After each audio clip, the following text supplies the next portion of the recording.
sa Senador Dante Marcoleta.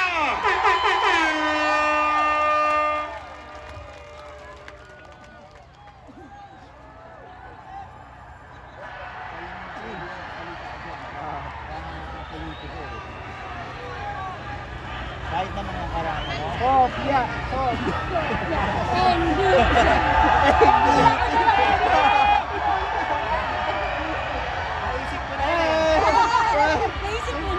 Magandang gabi po sa ating lahat, mga kapatid, mga kababayan. Magandang gabi po. Okay pa po ba kayong lahat? Okay po. Kayang-kaya pa po ba? Opo. Alam po ninyo, ang isang malayang pagpapahayag at maramihang pagtitipon, kagaya ng ating ginagawa ngayong gabi, ay kapwa karapatan na pinoproteksyonan ng ating saligang batas. Ang layunin ay naihayag na po ng nakaraang nakapagsalita sa atin. Tatlong bagay po ang ating hinahanap. Ang transparency, accountability, at justice. Transparency. Sa konteksto po ng ginagawa na pag-uusisa at pag-iimbestiga sa mga anomalyang paglalatag ng flood control project sa ating bansa, ito ay dapat lantad, bukas, katanggap-tanggap at makatotohanan. Hindi kagaya ng nakikita natin ngayon. Ako po ay magbibigay sa inyo ng mga ilang halimbawa. Halimbawa, nung ako po ay chairman pa ng Blue Ribbon Committee.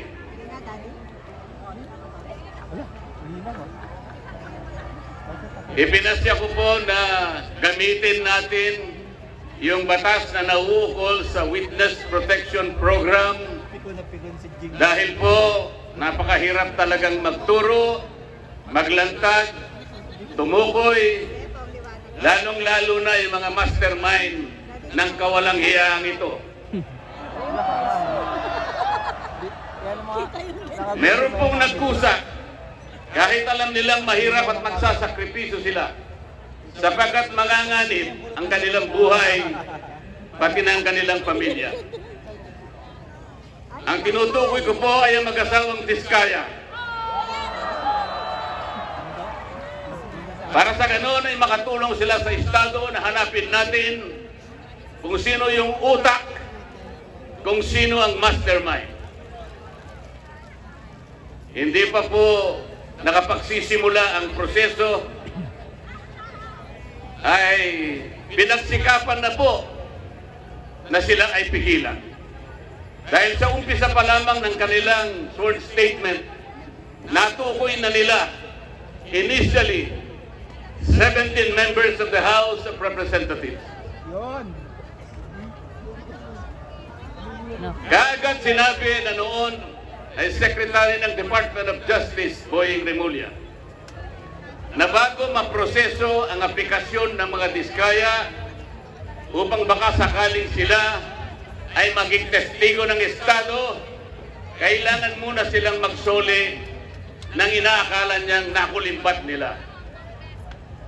Ang sabi ko po sa kanya, hindi naman po pwedeng sa aplikasyon pa lang, sa pagpoproseso pa lang, ay bibigyan mo na sila ng isang requirement na kailanman ay hindi nakasulat sa ilalim ng batas. Ngunit, pinilit po niya. Ang sabi ko pa sa kanya, ang korte lamang ang magsasabi kung magkano ang isusuli ng isang tao pagkatapos ng paglilitis. Sapagkat ang korte rin naman ang magtatakda kung yung nag-a-apply sa Witness Protection Program ay a-approve ng korte. Ang mag-a-approve po ay korte, hindi po ang Department of Justice. Ngunit dahil ayaw po nila natatakot sila na baka sakaling magsalita pa ang mga diskaya. Hanggang ngayon, ay hindi nila pinapayagang ang proseso para sila ay makapag-apply. Isa ito sa paraan para sa ganon ay hindi matupad ang transparency. Mamaya po ipaliliwanag ko pa lalo ang bahagi na yan. Ang isa pa po na testigo na inaakala ko na pinakatotoo, the most credible witness ever produced by the Blue Ribbon Committee, Orly Gutesa. Siya lamang po ang tumukoy at kumonekta sa pagitan ni Saldico at ang dating Speaker, Martin Romualdez.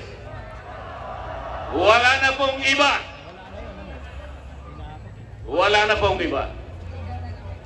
Natakot silang lahat sapagkat totoo ang sinasabi ni Orly Gutesa. Ano po ang ginawa nila? Ang pinagtuunan po nila ay di umano na peking notaryo. Paano po mapepeke ang notaryo? Tayo pong lahat, saksi sa umiiral na mga pangyayari sa pagnonotaryo. Pumunta kayo sa malapit na City Hall, makikita nyo ang nakalinyang mga notary public. Meron po bang nagpapanotaryo sa inyo na bago siya umalis, ay babalikan niya kung sino man yung notaryo at itatanong niya, Sir, Madam, pasensya na po, ngunit gusto ko lang matiyak kung kayo po talaga ang pumirma sa dokumentong ito. Meron po bang gumagawa noon? Yun po ang kanilang ginagamit na dahilan para ilihis. Para sa ganoon makaiwas sa tunoy na tinutumpok ng kanyang mga testimony. Ganito po ang ginagawa nila para sa ganoon ay sagkaan ang transparency. Mamaya po ipaliliwanag ko pa ang pangyayaring ito. Pagkatapos ginawa po ang tinatawag na ICI. Ito po yung Independent Commission on Infrastructure. Tinatanong ko po paano naging independent ang ginawa nilang ito samantalang sila po ay humihingi ng tulong sa House of Representatives, humihingi ng impormasyon sa Senado, humihingi ng impormasyon sa Sandigang Bayan, sa mga korte, at sa lahat ng mga opisina ng ating pamahalaan. Hindi siya independent. At hindi pinakikita yung kanilang proceedings. Mga ilang linggo nang nakararaan, nagsubmit ng affidavit ang dating Speaker ng House of Representatives. Meron po bang nakaalam sa inyo ng pangyayaring ito? Iniulat pa nila sa atin kung anong nilalaman ng affidavit ni Martin Romualdez? Wala po. Hindi po. Talagang gusto tayo ay hindi natin makita ang katotohanan. Ililihis, isisinsay ang katotohanan. Papayag po ba kayo sa ganitong patakaran? Hindi po. Mga kababayan, ang sinusuri, ang iniimbestiga na bilang ng mga flood control projects ay hindi bababa sa 9,000. Sa ngayon po, ang sabi po nila ay nakapagpalitaw na sila ng 500 ghost projects. Hindi ko po alam kung paano nangyari ito. Ang Department of Public Works and Highways gumagamit ng sari-saring applications. Meron silang tinatawag na IMS, merong PCMA, merong MYPS, merong Survey 123. Ang lahat po ng aplikasyon na ito ay di umano'y ginagamit para matukoy ng galak kung nasaan ang flood control projects. Pero ang totoo po, Wala naman pala silang ginagamit mga satellite. Yung sinasabi nilang real-time geotag na project ay marami po ang supply. Kaya hindi po talaga natin kailanman madidetermina ilan ang ghost flood control projects. Meron pa silang tinatawag na quality assurance units. Ito po, opisinang ito ang nakasentro sa pagtingin sa kalidad sa pagkakagawa ng mga flood control projects. Ito ay mula sa kanilang central office, meron silang satellite office sa kanilang mga regional offices at ganun din sa mga district offices. Meron pa silang tinatawag na CPS. Ito po ay yung sistema para sukatin ang competence, ang kakayahan, ang kalidad ng mga contractors na gagamitin. Kung lahat ng pamamaraan na ito, kung lahat ng sistemang ito ay kanilang sinunod, kailanman ay hindi magkakaroon ng ghost projects. Anong ibig sabihin po nito? Hindi po nila sinunod ang mga tuntunin. Nagbulag-bulagan sila sa mga tuntunin. Sapagkat ang pinag-uusapan natin ngayon, mga kababayan, ay halos 1 trilyon piso na nakulimbat sa kaban ng bayan. Ito na po siguro ang pinakamalaking pagnanakaw sa kasaysayan ng Republika ng Pilipinas. Tama po ang mga sinabi ng naunang nagsalita sa atin. Kailangan po natin talaga ang transparency. Kailangan po natin talaga ang accountability. Kung walang transparency, hindi natin makikita, hindi malalantad sa ating lahat. Kung sino ang utak, kung sinong pinuno, kung sinong nag-isip ng lahat ng bagay nito. At kung hindi sila magiging accountable kahit kailan, ay hindi magkakaroon ng hustisya sa ating bansa.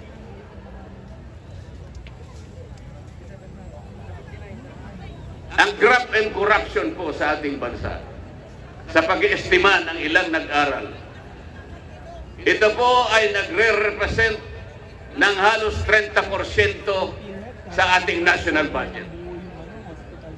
Kung ang ating national budget ay mahigit na 6 na trilyong piso, kayo na po ang kumuwenta kung ilan ang nawawala sa kaban ng bayan. Sa DPWH lamang po, sa budget lamang po ng isang ahensyang ito, 1 trilyon po ang nadadagdag. Ito'y nakita po namin sa initial findings namin nung ako pa po ang chairman ng Blue Ribbon Committee. Dinadagdagan nila kung ano yung ceiling na binigay ng Department of Budget and Management. Meron silang tinatawag na allocables, meron silang tinatawag na leadership, meron silang tinatawag na unprogrammed funds, at meron pang dagdag pagkatapos na magkaroon ng bicameral conference. Kapag tinotal natin ang lahat ng ito, hindi bababa sa 1 trilyong piso, katumbas ng 15% ng ating national budget. Ganyan po kalawak, ganyan katalamak, ganyan ang magnitude ng nakawan sa kaban ng bayan. Mga kababayan, papayagan po ba natin ito? Hindi po. Papayagan po ba natin ito? Hindi po. Ano po ang nangyari dahil ganito nga ang naging resulta ng mga pangyayari? Alam po ba ninyo kung magkano ngayon ang outstanding debt, ang pagkakautang ng ating bansa? Alam po ninyo kung gaano ang halaga ngayon na utang ng ating bansa? 17 trillion pesos. Katumbas po yan ng 63% debt to GDP ratio. Ano po ang ibig sabihin niya? Masyadong mataas po yung bahagdan, yung ratio ng ating pagkakautang sa ating national na pangkabuhayan. Ang ibig sabihin po niyan, pagka mataas ang ratio, nag-aatubili, nagkakaroon ng pag-aagam-agam, natatakot ang mamumuhunan sa ating bansa. Baka hindi tayo makabayad sapagkat masyadong mataas ang ratio. Pati po yung mga nagpapautang na pandaigdigan, nagmamasid na lang sila. Tinitingnan kung tayo makakabangon o hindi. Yan ang magiging kalagayan ng ating bansa sapagkat mawawalan na sila at nawalan na sila ng kumpiyansa sa ating kakayahan na bumangong muli. Ang ibig pang sabihin yan, kung 63% ang ratio ng ating pagkakautang sa ating pagkalahatang kabuhayan, 63% ng ating kabuhayan ay nakalaan lamang sa pagbabayad ng ating utang. Ilan po ang matitira? 37% na lang ang gagamitin na panustos sa pangangailangan ng bawat isang mamamayan. Papayagan po ba natin ito? Hindi po. Alam po ninyo, mga babayan, hindi lamang po tayo nakakakita nito. Ang mga kapitan ng mga industriya sa ating bansa, ang Philippine Chamber of Commerce and Industry, ang Federation of Philippine Industries, Management Association of the Philippines, European Chamber of Commerce of the Philippines, mga kinikilalang organisasyon ng pangangalakal at pagninegosyo sa ating bansa. Sila man ay natatakot, sila man ay nangangamba, nag-aatubili kung mamumuhunan pa. Ito ngayon ang kinasadlakan ng ating bansa. Yung pong namumuhunan na nanggagaling sa iba't ibang bansa o ang tinatawag nilang foreign direct investment. Ito po ay napakamabisang asset na nagagamit natin para palakihin, para pasiglahin ang ating ekonomiya. Alam po ba ninyo kung anong nangyari? 40% ng dumarating na investment sa ating bansa ay bumagsak.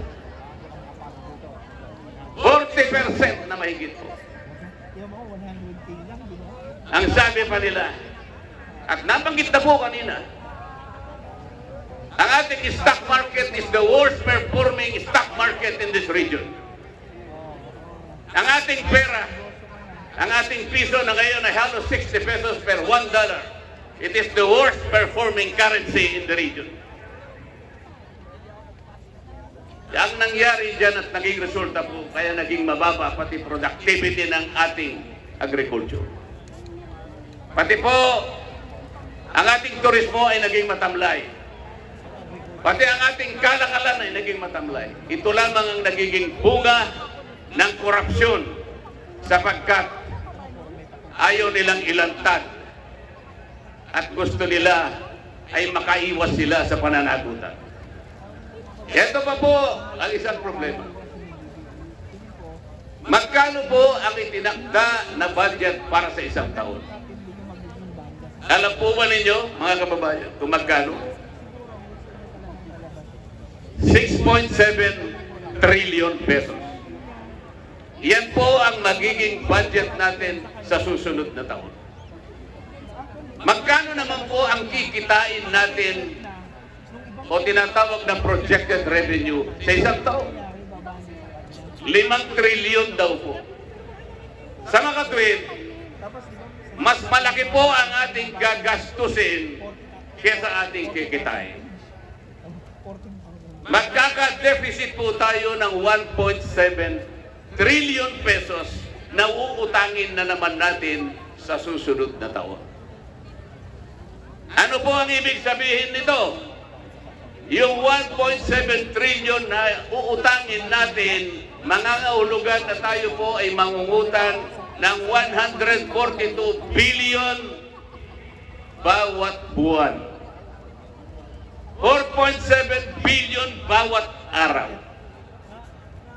O katumbas ng 197 million bawat oras. Hindi po ba kayo kinikilabutan, mga kababayan? Papayagan pa ba natin ito, mga kababayan? Hindi po.